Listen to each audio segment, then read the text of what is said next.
Serius, nyatanya itu dibungkus rokok, ditanggalan, buku ala kadarnya, itu penjualan harian. Akhirnya mantri kuliah itu pusing, rekap. Mas ini masa di bawah semua, jadi itu ya. Dan terus ditaruh di berangkas ini gitu. Akhirnya tak kerjain itu nasabahnya. Terus bukti caranya ini dibutuh kopi. Bayangin, bungkus rokok, kalau tulisannya belinya 3 bungkus. Kan dikasih catatan itu sama grosir kan? Itu aku nggak mau tahu itu, pengen saya itu butuh kopi. Itu pelajaran pertama yang kami punya. Tak usilin dulu. Buat bahwa kan harus diusilin, jangan dilus-lus. Tak usilin tak kerjanya. Kurang 15 menit. Tak usilin dulu. Tak usilin itu berkas fotokopi semua, lebih saya 100. Hari kerja sampai masuk. Dengan cara mau enggak? Dia mau, ada di fotokopi di berkas kita. Yang usil siapa? Mantrinya, marketingnya, rekap sampai malam rekap. Pelajaran yang kami berikan waktu itu next 1 bulan lagi teman-teman marketing ke sini karena ada kunjungan, begitu datang dikunjungi sebulan 2 bulan perusahaannya sampai ketika jauh. Dananya tadi buat beli sembako atau enggak, buat beli mobil atau enggak, kalau investasi dicek. Sebulan lagi tak kasih tugas gimana caranya itu catatan sudah tercatat rapi. Kami yang buatin, jadi hari ini jualannya berapa, buatin buku besar. Bulan ketiga kami cek lagi, tak lihat sudah jalan, sudah. Itu yang masih manual. Yang digital sudah ada, sudah. Kami punya nasabah kafe. Kafe itu sekarang kan ada tab ya, ada sering lihat tab kan? Itu tab itu isinya menu, harga barang, tinggal cek. Itu yang digital. Tapi dari 10 nasabah cuma 1 yang lain masih manual. Ini harus diubah pelan. Untuk biaya besar itu butuh beli sistem berapa? Kalau di proses sembako, ada yang tahu beli sistem yang tinggal scan barcode itu jutaan itu 10 sampai 15, ada yang 25 mahal. Beli peralatan, beli sistem itu kalau 25 sampai 30. Nah, pikiran dia merah ya. Kamu kan nanti pengen punya terus. Terus punya anaknya kan sekarang, oh itu ada buat buka usaha itu mau kan. Itu inovasi sama teknologi. Ada lagi permasalahannya literasi digital. Literasi digital itu permasalahan UMKM sekarang. Belum ada digital. Ada UMKM yang jualan secara online banyak sekarang juga. Sudah mulai melek. Itu alhamdulillah. Ketika saya sampai ke nasabah, yang sudah jadi nasabah, kalau masalahnya gimana tentang YouTube?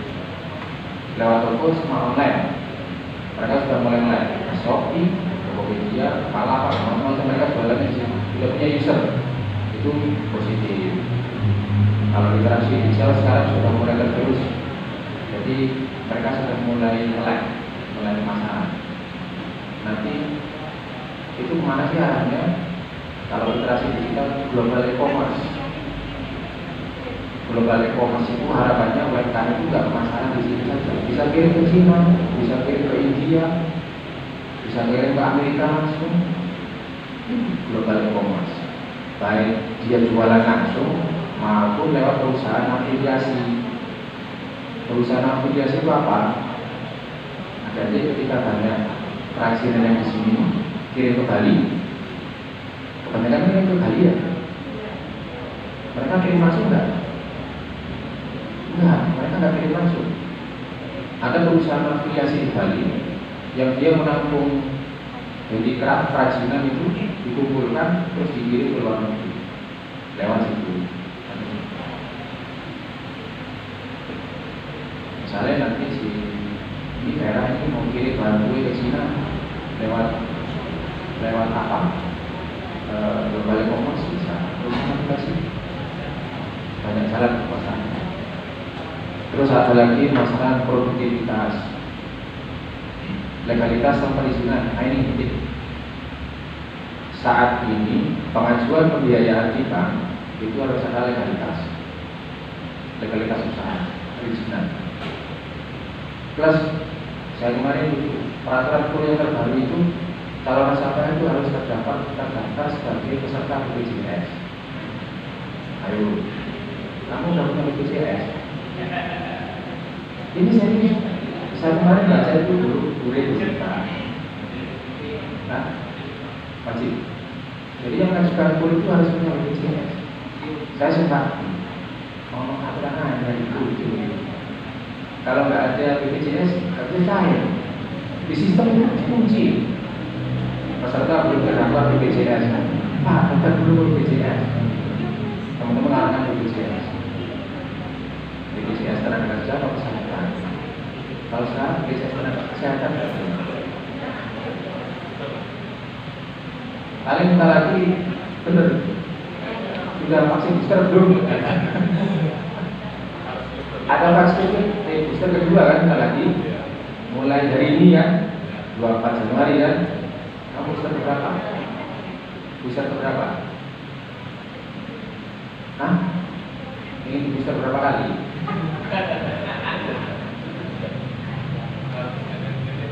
Iya, booster ini habis ini jadi syarat pengajuan KUR kan? Boleh pengajuannya. Tapi saya lihat sisi positifnya. Jadi nasabah bisa dapat KUR, dia tercover kesehatan. Dulu sebulan nggak sampai masih iurannya tambah kelasnya kan. Itu wajib. Jadi KUR 2023. Kalau nasabahnya nggak punya BPJS nggak bisa cair. Ini terus kemudian tadi legalitas perizinan. Legalitas perizinan di Banyuwangi semakin mudah. Satu pintu. Jadi kemarin yang banyak pintu itu dijadikan satu pintu. Kami pernah Pak nanti saya di salah satu tak carikan informasi juga ke keluarga atau ke personal itu yang ngurus izin itu sekarang di pintu ini ada. Jadi sekarang nasabah KUR itu wajib punya nomor induk berusaha. Gratis, ngurusnya gratis. Saya kemarin ketemu nasabah kue, dia proses lain, dia ngurus perizinan PIRT, terus kemudian nomor induk berusaha itu gratis semua, dan prosesnya juga mudah. Kalau dulu PIRT itu harus ada kunjungan dinas kesehatan, sekarang nggak perlu. Nah, benar mas, nggak perlu kunjungan dinas kesehatan, nggak perlu kunjungan dinas ketenagakerjaan. Dulu yang prosesnya berbelit-belit buat dapat PIRT, terus dapat NIB, itu sekarang enggak. Jadi kendala UMKM itu sekarang banyak UMKM yang nggak punya izin. Akhirnya didatangi Satpol PP suruh buat izin. Kenapa sih harus ngurus izin? Nanti urusannya sama pajak. Ya serius, harus ada pajak yang dibayar. Kebanyakan takut nggak mau ngurus izin itu karena takut kena pajak. Padahal pajaknya lebih tinggi. UMKM itu banyak subsidi. Kayak apa lagi? Ngurus izin kan? Oke, catat satu. Terus branding. Saya sedih ketika ada produsen bahan kue, dia ngirim kue polosan. Ini ibu-ibu kenapa? Biasanya yang sudah terjun kue polosan, nggak punya branding, dikasih ke afiliasi besar. Di sana tinggal di stempel sama perusahaannya, sama yang kok nggak print branding sendiri. Ini kejadian banget loh. Terutama kuliner kue kering. Ayo mas buatnya misalnya berapa kintal, tapi labelnya kosongan, jangan mau. Buat brand sendiri. Orang-orang begini asal jalan, yang penting laku mas. Tapi itu saat ini penting, tapi untuk kedepannya tidak punya brand. Buat branding itu permasalahan saat ini.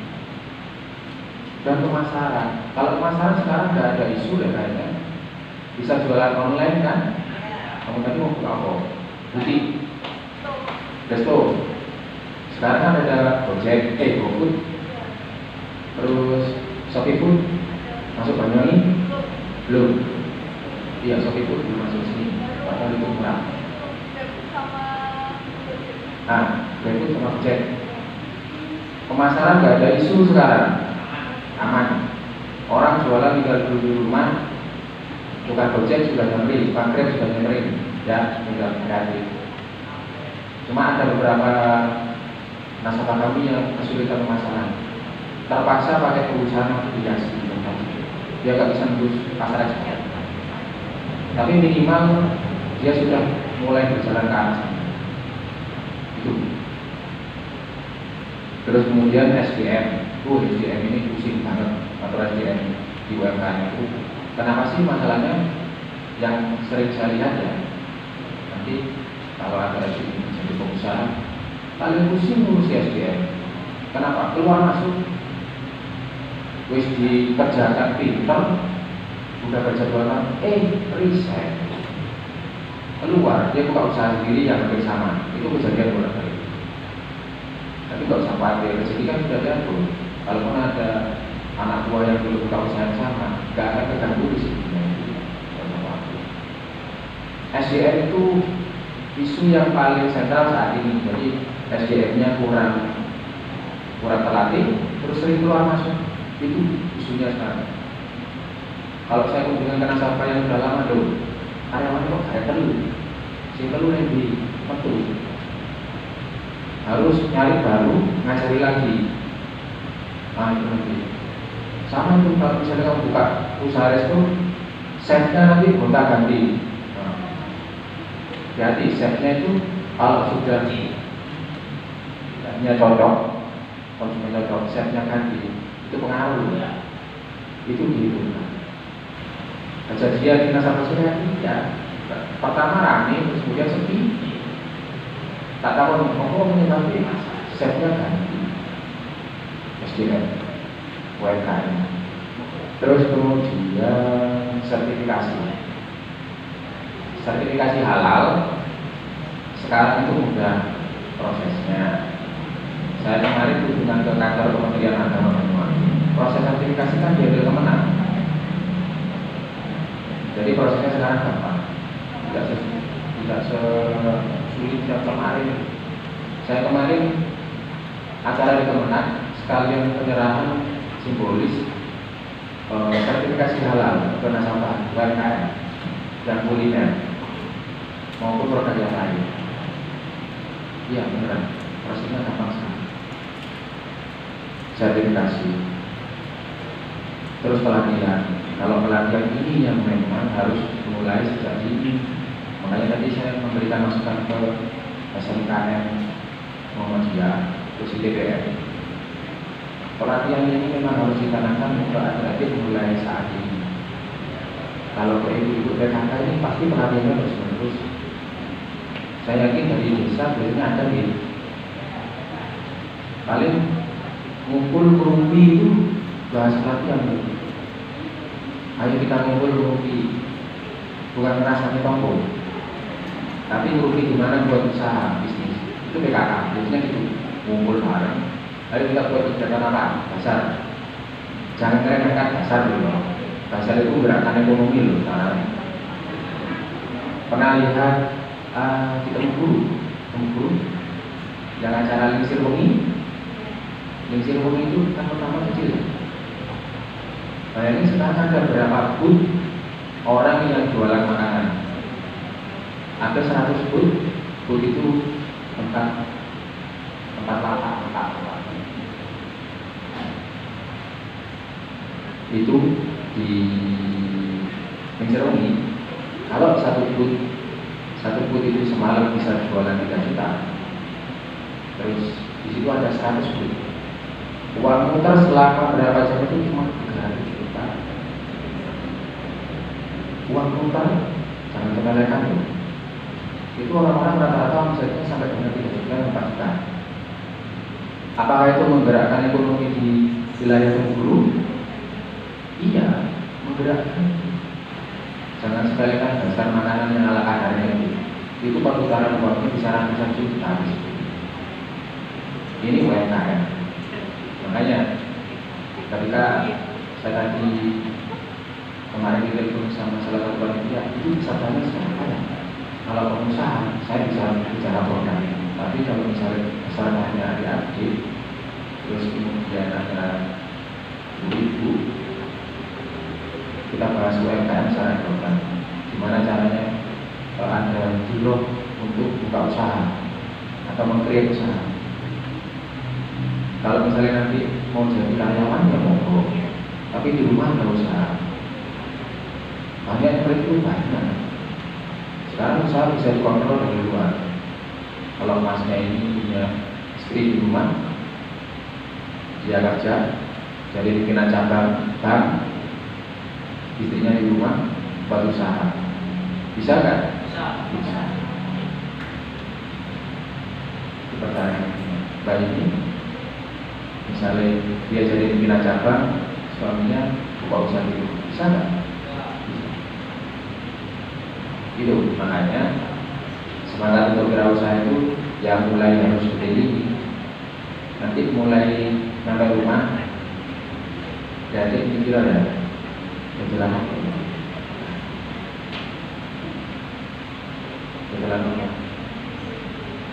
Saya lucu ke anak saya itu yang paling kecil, yang kelas 2, kelas 3 SD. Aku belikan ini, apa itu stiker. Saya tuh nggak nyatok, buat apa stiker yang beli di GIB stiker 100.000. Kok banyak banget, kenapa? Pokoknya belikan. Nggak cerita dia.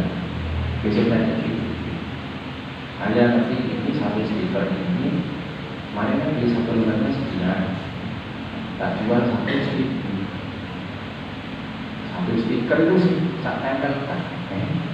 Memang sangunya teman-teman seperti itu kan, sangunya kadang-kadang 5.000 itu banyak ya.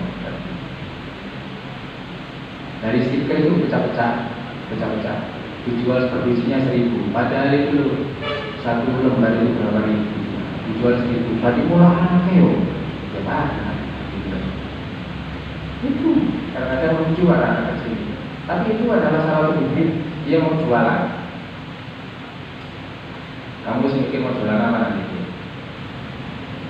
Sudah ada kebayang, nanti aku jualan kue, belum? Mulai nanti sampai rumah mulai pusing. Dari sama sendiri.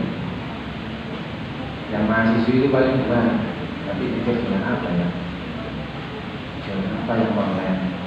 Makanan, terus baju. Kalau ibu-ibu kan biasanya tidak jauh-jauh dari jualan baju, sepatu, kosmetik. Tapi kan dari 3 hal yang saya bisa diputar-putar kan bisa jadi uang. Pas jam 10. Tadi banyak yang saya bahas perihal UMKM secara umum.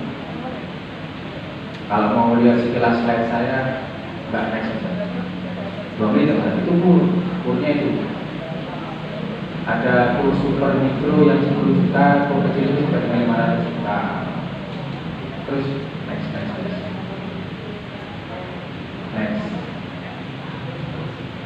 Nah ini kur itu loh, bisa untuk nasabah yang baru jalan 6 bulan. Serius, baru buka usaha bisa dapat kur. Yang starting, yang baru mulai itu maksimalnya 10 juta ya. Tapi kalau sudah 6 bulan jalan bisa sampai dengan 500 juta. 2 bangsa. Terus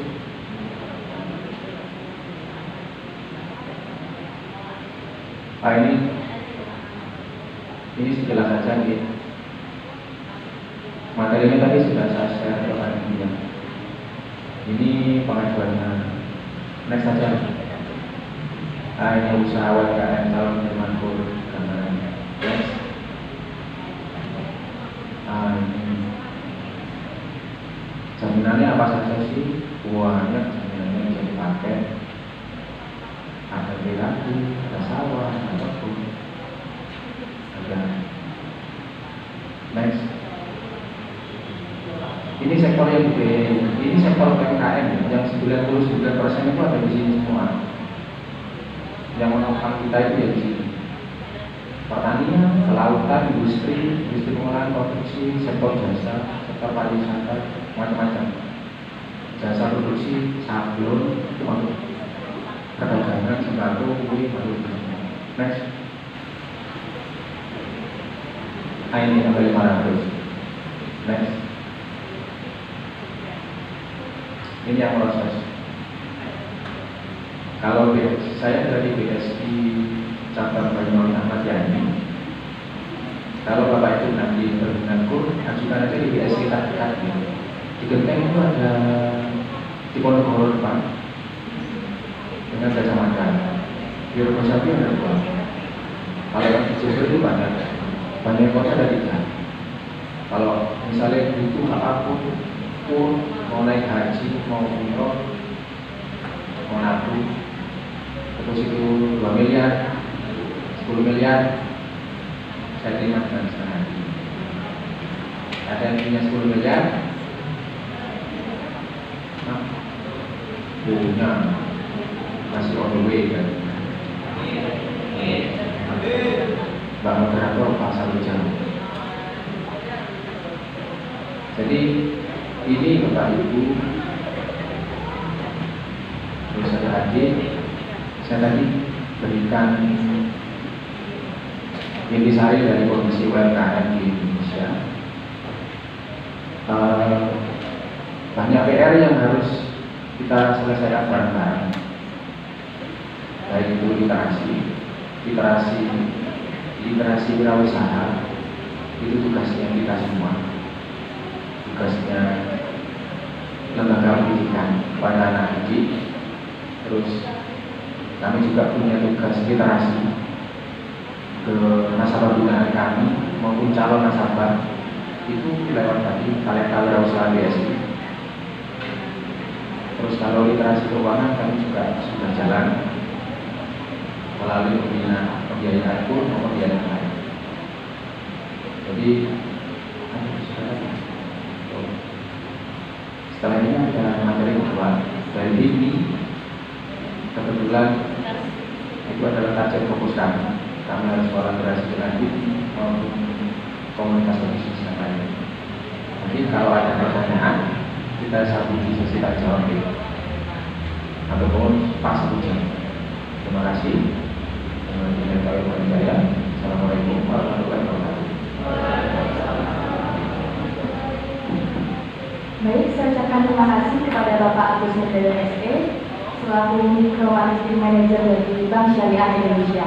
Dan juga acara ini bisa terselenggara karena disponsori oleh Bank Syariah Indonesia bersama BSI senantiasa di sisi Anda. Sebelum memasuki pemateri yang kedua, ada jargon dari acara kali ini. Apabila saya bilang Seminar Nasional Kewirausahaan, maka seluruh peserta menjawab usaha, bisa. Bisa dipahami? Saya coba 1 kali ya. Seminar Nasional Kewirausahaan, usaha, bisa. Dan juga nanti apabila ada peserta yang sangat semangat menjawab jargon dari saya, akan mendapatkan hadiah di akhir acara. Untuk pembawa acara bisa dilihat ya, yang paling semangat yang mana. Bisa dipantau. Sekali lagi, Seminar Nasional Kewirausahaan. Udah ada yang semangat belum, Mbak? Masih belum ya? Saya ulangi sekali lagi, Seminar Nasional Kewirausahaan.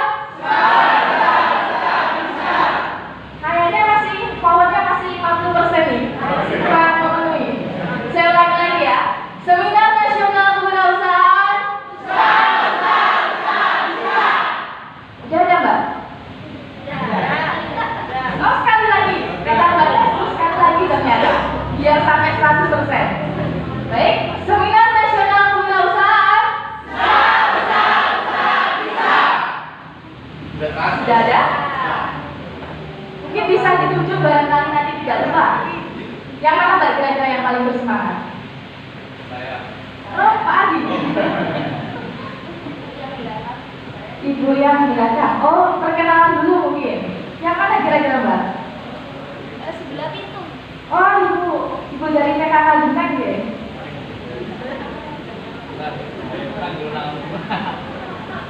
Perkenalkan, nama saya Ibu Lutfi dari PKK Desa Kubirutan. Lutfi. Beri tepuk tangan yang meriah. Baik, Mbak pembawa acara, jangan lupa dicatat ya. Untuk hadiahnya bisa diambil di akhir acara ya, Bu. Sambil menunggu pemateri yang kedua, ada juga 2 pertanyaan dari tim kami. Siapa yang bisa menjawab juga akan mendapatkan hadiah di akhir acara nanti. Pertanyaan yang pertama, sebutkan 5 makanan yang berawalan huruf S. Mungkin bisa angkat tangan. 5 jenis makanan yang berasal dari huruf S. Oh, tidak boleh, Pak Gus.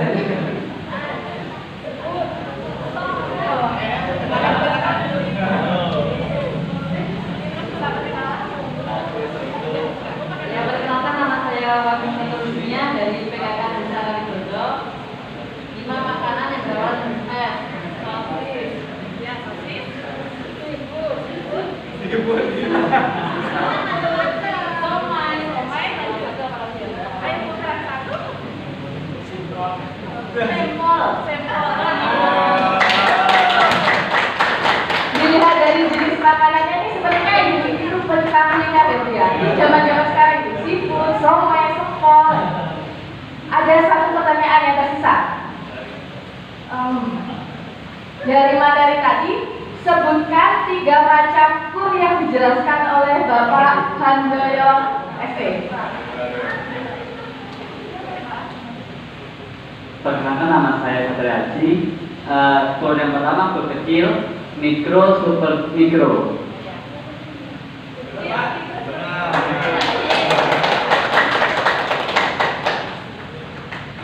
Sudah 2 pertanyaan dan 1 jargon yang semangat, berarti sudah 3 hadiah.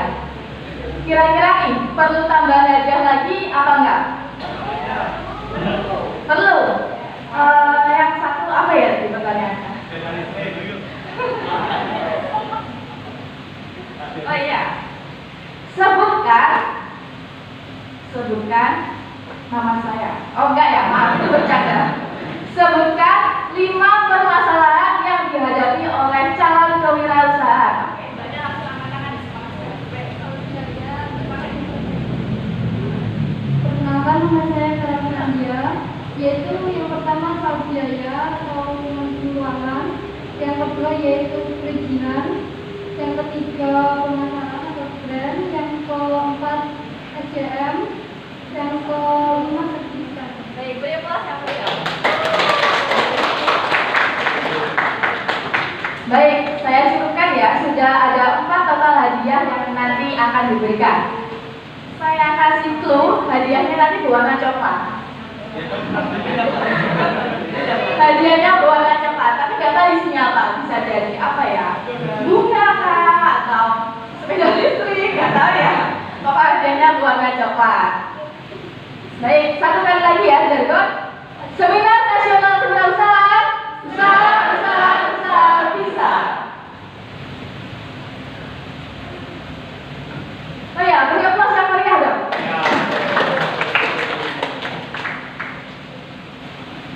Baik, saya lanjut acara seminar kali ini yang akan diisi oleh Bapak Arfi Rizal JSE. Saya akan bacakan biodata dari Bapak Arfi Rizal JSE. Beliau lahir di Banyuwangi 6 Juni 1987 dengan alamat RT 2 RW 1 Dusun Kerajaan, Desa Wadupurwo, Kecamatan Yuning Sari.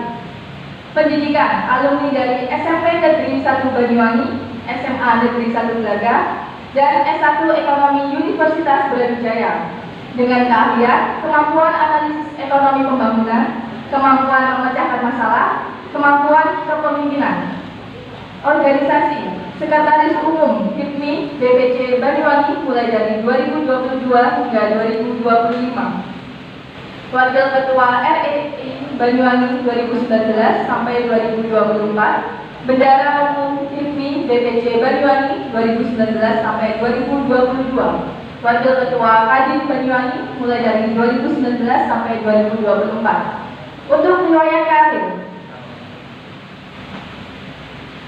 pernah menjadi Direktur Utama PT Agrinda Indoraya, Direktur Utama PT Tirta Airina Niaga, Direktur Utama PT Tirta Aksa Niaga, Direktur Utama PT Mirota Sahajo Propetindo, Wakil Direktur Utama PT Ekstra Multi Sinergi, Wakil Direktur Utama PT Niaga Prospekta, Komisaris PT Rumah Sinergi Propetindo.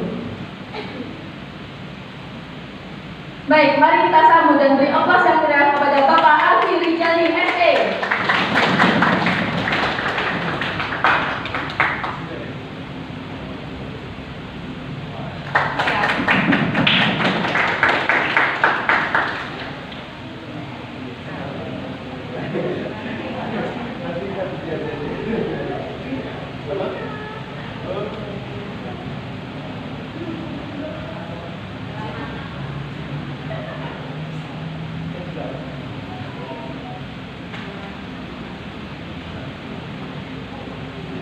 Selamat siang Bapak. Selamat datang di kampus kami tercinta di Institut Teknologi dan Bisnis Muhammadiyah Banyuwangi. Boleh tanya-tanya sedikit ya Pak? Dalam perjalanan ke sini tadi, kira-kira menemukan lokasi kampus kami mudah atau tidak? Mudah kok. Karena ini dulu itu waktu saya kecil saya sering di sini. Karena di belakang ini ada rumah sakit Ahuda. Ya, rumah sakit Ahuda. Karena waktu zamannya Pak Mustahar, Dr. Mustahar, kebetulan almarhum orang tua saya, bapak saya, ikut dalam di rumah sakit Ahuda ini. Makanya saya ingat betul dengan gedung ini. Gedung awalnya itu kayaknya ini saja.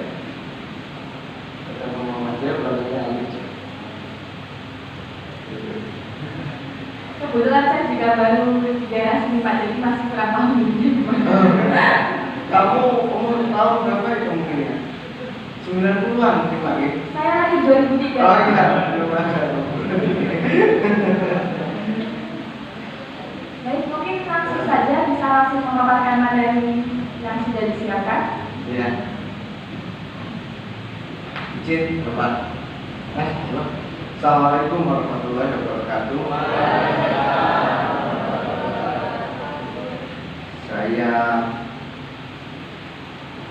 ceritakan dulu tentang bagaimana saya. Jadi sebelum saya memberikan materi ini, saya bertanya kepada panitia apa yang harus saya sampaikan. Dan semakin kesini saya memberikan motivasi untuk entrepreneur itu semakin besar dan semakin dalam. Karena ketika memberikan materi entrepreneur, ketika memberikan motivasi entrepreneur, maka harus ditunjukkan bagaimana usaha mulai dari nol. Harus ditunjukkan bagaimana usaha jerih payah, susah itu mulai dari nol. Dan saya ini bukan tipe pengusaha yang by design. Jadi tipe pengusaha itu ada 3 by design, yaitu memang dia menciptakan dirinya sendiri, memang dia berusaha dari kaki tangannya sendiri. Ada lagi pengusaha by nasib.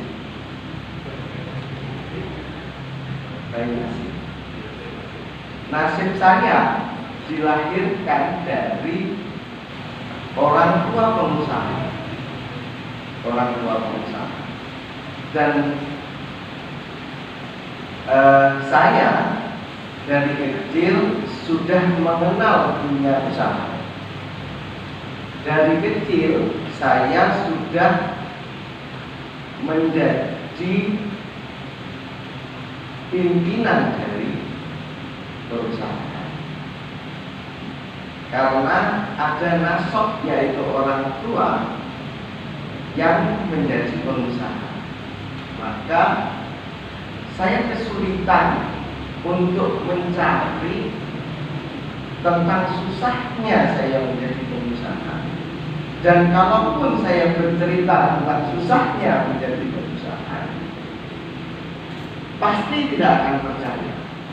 Bagaimana mungkin di umur saya yang masih katakan 30 ini sudah membawai beberapa perusahaan. Kalau tidak ada nasib dan nasab yang memang benar-benar dari pengusaha. Dan di media sosial manapun, saya melihat di media sosial Instagram itu banyak yang bercerita ketika seorang motivator bercerita tentang ketika kamu jatuh harus bangkit lagi, ketika kamu rugi harus berusaha lagi. Tapi ada yang mematahkan ketika saya berbicara seperti itu. Bagaimana tidak? Ketika saya jatuh, ketika saya rugi, di dropping lagi dana oleh orang tua saya. Tapi di perjalanan adalah susahnya, senangnya, harus berjuangnya, itu ada. Nah, yang terpenting dari seorang pengusaha itu bukan menjadi pengusahanya, bukan menjadi punya usahanya, tapi memiliki jiwa seorang wirausaha. Menjadi jiwa wirausaha. Nah, ketika berbicara pengusaha, kita pasti bos, CEO, pemimpin, pemilik, manajer ini yang ada di benak kita, seorang entrepreneur. Tapi seorang entrepreneur itu adalah bagaimana mengubah sampah menjadi sesuatu hal yang memiliki value, satu hal yang memiliki value, memiliki nilai. Bagaimana memanage waktu supaya efektif dan efisien. Bagaimana mengelola hati, apa yang diinginkan tidak menjadi kekecewaan. Sedangkan Tuhan tidak memberikan apa yang kita inginkan, tapi memberikan apa yang kita butuhkan. Di saat memberikan yang kita butuhkan, kita harus benar-benar bisa mencerna apakah yang kita butuhkan ini tepat atau tidak. Apakah yang kita butuhkan ini membawa manfaat atau tidak. Tapi ketika seorang pengusaha itu setiap ada masalah itu dijadikan masalah, diperbesar masalahnya, fokus kepada masalah, dia tidak akan beralih berpikir ke depan. Dan menjadi pengusaha itu harus pintar menjaga dimensi. Jangan dipengaruhi oleh dimensi oleh orang lain. Kita seringkali dipengaruhi dimensi orang lain. Kita ingin merubah perspektif orang lain, tapi lupa akan perspektif tujuan kita. Kita seringkali terpengaruh ketika orang lain hidup mewah, hidup senang. Makanya sekarang ini ada istilah flexing. Flexing itu contohnya seperti siapa itu ya?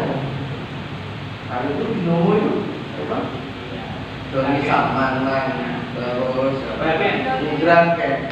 Itu adalah flexing sehingga orang lain ingin mencapai seperti Doni Salmanan, ingin mencapai seperti Indra Ken, dengan menghalalkan segala cara. Dan menjadi seorang pengusaha itu bukan hanya sekedar untung, bukan hanya sekedar laba, tapi menjadi seorang pengusaha itu harus berpikir laba dan keuntungan itu adalah efek dari kita kerja keras, dari kita memberi kepercayaan kepada orang yang sudah membeli kepada kita, memberikan servis terbaik kepada customer kita.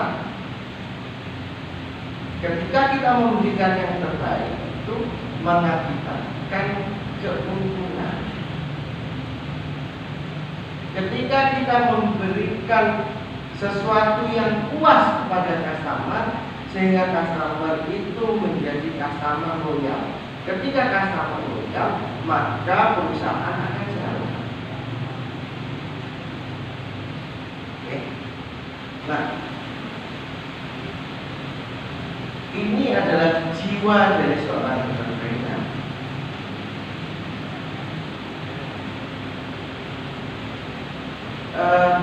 Tanggung jawab, bulat mandiri, sederhana. Nah, jiwa entrepreneur itu tidak sekedar cerdas, tidak sekedar kita, tapi harus ada kebijaksanaan. Adik-adik di sini, kalian tidak mungkin lebih pintar dari Google. Sehafal kalian mempelajari buku apapun, kalian tidak akan sepintar. Untuk yang cowok-cowok, sekuat kalian apapun, kalian tidak akan bisa mengalahkan mesin.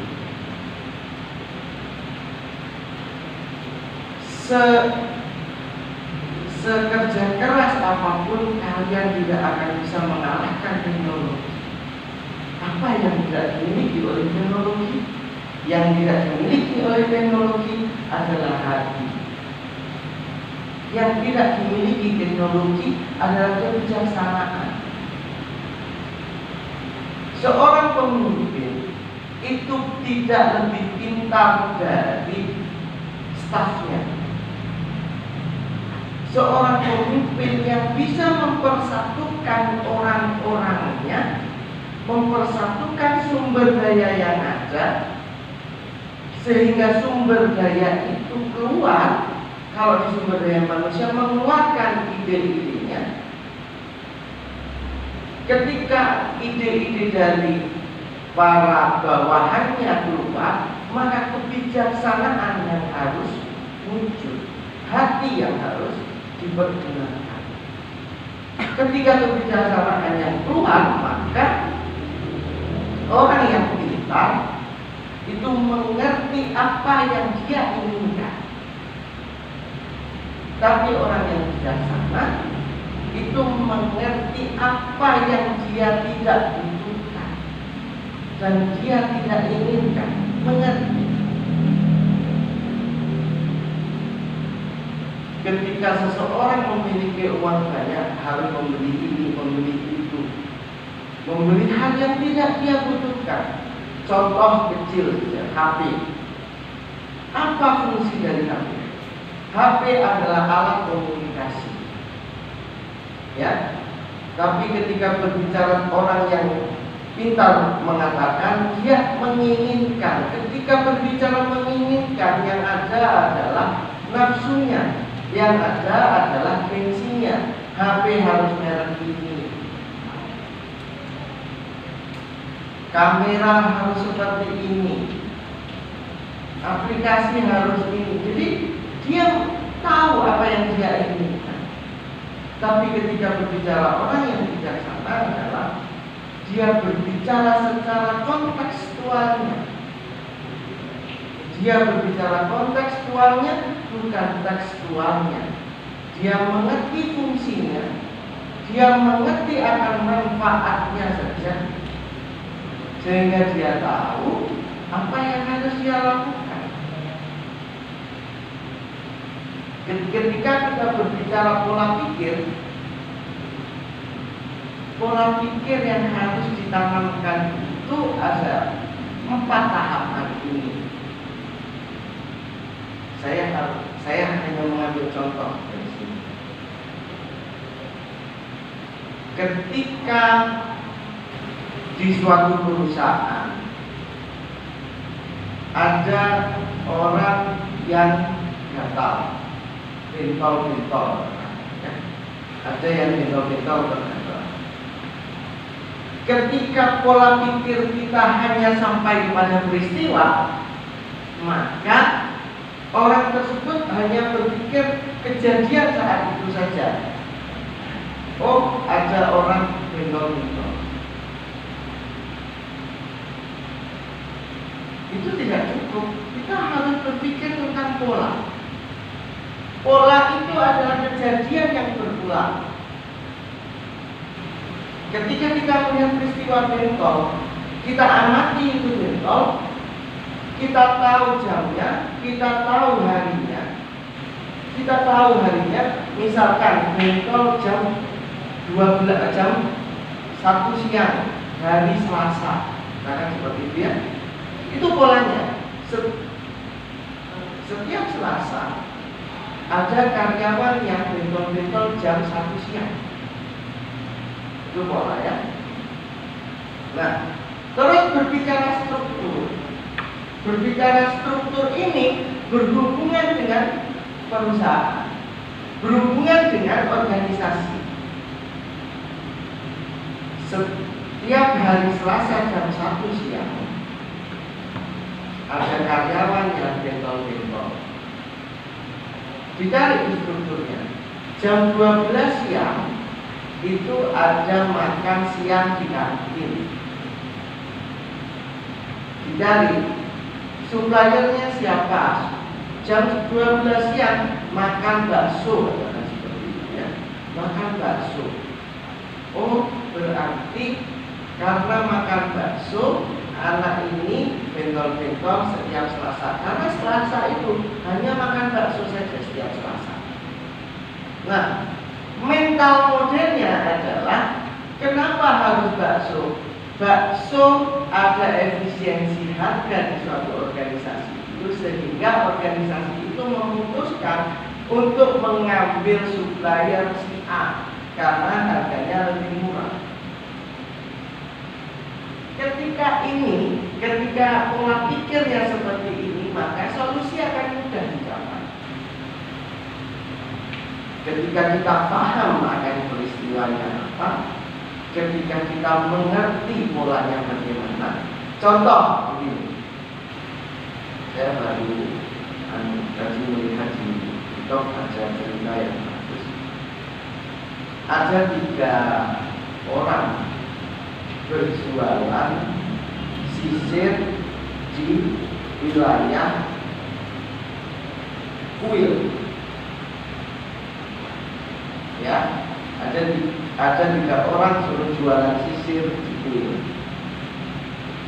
Kuil itu biksu ya. Biksu itu tidak punya kepala. Tidak punya kepala, punya rambut. Maaf. Tidak punya rambut. Disuruh jualan sisir.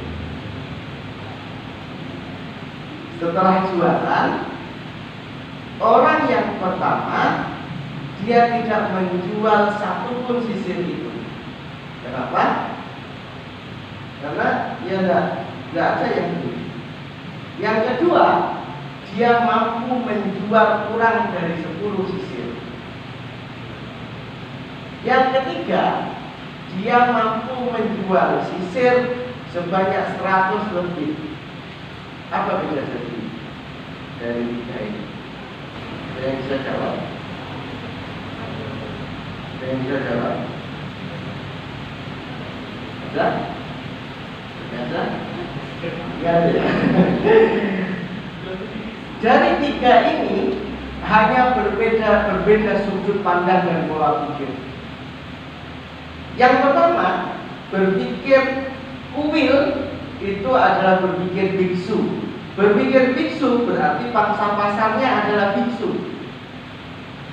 Ya. Orang yang kedua bisa menjual itu, pola pikirnya lebih diperluas lagi. Dia menawarkan kepada para pengunjung yang datang.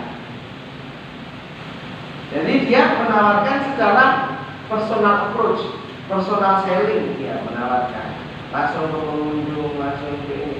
Tapi yang 3 bagaimana? yang tiga masuk kepada biarawan. Dia bekerja sama dengan para biarawan untuk menjadikan sisir ini satu benda souvenir yang menarik, sehingga para biarawan juga ikut menjual, para biksu itu ikut menjual sisir ini. Maka yang terpenting dari menjadi seorang pengusaha itu adalah bentuk pola pikirnya yang baik, bentuk sudut pandangnya yang baik, dan yang terpenting adalah bisa mensinergikan dan mengkolaborasikan dengan orang yang memiliki potensi. Paham ya? Jadi pola pikir ini berpengaruh besar. Pola pikir ini berpengaruh sangat besar menentukan bagaimana jalan. Jadi sinergi dan kolaborasi itu penting. Karena menjadi pengusaha itu modal saja tidak cukup, mental yang harus penting, mental produktif, mental hemat. Dan kebanyakan para pengusaha itu berpikirnya konsumtif. Dan ingat pesan dari almarhum orang tua saya selalu waktu masih kecil saya, kekayaan itu tidak akan sulit jatuh pada keturunan ketiga. Itu sejak kecil deh. Hati-hati kamu, karena ketika turunan ketiga maka bisnis perusahaan akan. Saya berpikir di situ, kenapa seperti itu? Di waktu kakek